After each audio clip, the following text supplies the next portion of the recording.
Shares of CyberArk up 17% this week on blockbuster earnings yesterday that beat Wall Street's estimates. Looks like shares are higher again, about 6.5% today. Wedbush and Bank of America increasing their price targets following that report, both calling it a top pick for 2024. As cyber attacks become ever more sophisticated and frequent, CyberArk's survey found nearly 9 out of 10 organizations were targets of ransomware attacks in the past year. 9 out of 10. A large majority actually paid the ransom. So let's bring in my next guest to discuss the trends in cybersecurity. Joining us now for more is CyberArk CEO Matt Cohen. Matt, it's great to have you on the show. We teased that we were having you come on to talk about the cybersecurity threats as we come into Super Bowl weekend here. But when I see a stat like 9 out of 10 companies in your survey having ransomware attacks and in many cases paying those fees, let's just start there because it's staggering. Yeah, I think it speaks to the threat landscape that we see today, which is as kind of enterprises face this rising crisis of proliferation of identities that exist, the new complexity of the environments they're trying to protect. And they're doing it in a new environment, by the way, with workers working hybrid, working from home. They're doing it each and every day to try to figure out how to secure the new perimeter, and the new perimeter is identity. And that means that the bad actors that are out there are innovating themselves, trying to figure out how to get in, and they're doing it more effectively each and every day. And we see that in the ransomware results that you're exhibiting. Okay. Dan Ives over at Wedbush called your quarter that you just reported another, quote, Mahomes-like quarter. I mean, at a time where the geopolitical landscape has become more fraught, we see more attacks, including cyber attacks by the likes of Russia and China and Iran, to name a few. It's a big year for elections, not just here in the U.S., but historically speaking, when you look the globe over. And then, of course, we have more and more adoption and application of AI. How is the threat landscape growing and evolving?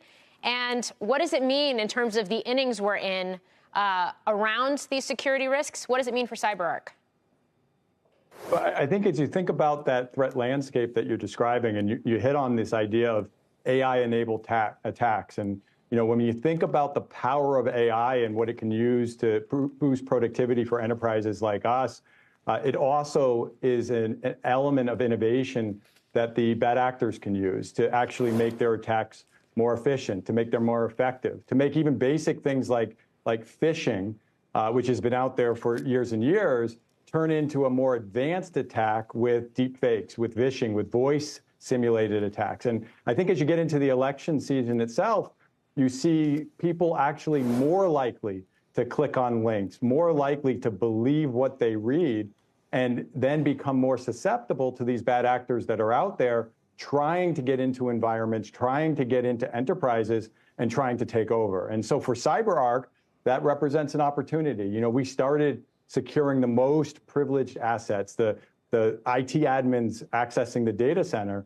But now throughout the enterprise, whether it's developers, it's the larger workforce, it's the growing amount of machine identities that are out there, they all need a layer of control in order to be able to be secure. And that opens up the broader opportunity for CyberArk to actually secure the entire enterprise of the customers that we deal with. So whom does artificial intelligence help more? The bad actors who are going on offense using it, or the good actors who are playing defense? I think it's a constantly changing seesaw, if you will, or scales. I think they innovate and we try to innovate in response. And all of us, not just CyberArk, but all of our cybersecurity peers out there, are trying to make sure that we innovate ahead of the bad actors that are out there. But it is a constant balancing act. And certainly in this threat environment, we need to stay vigilant and we need to stay on the attack as defensive agencies.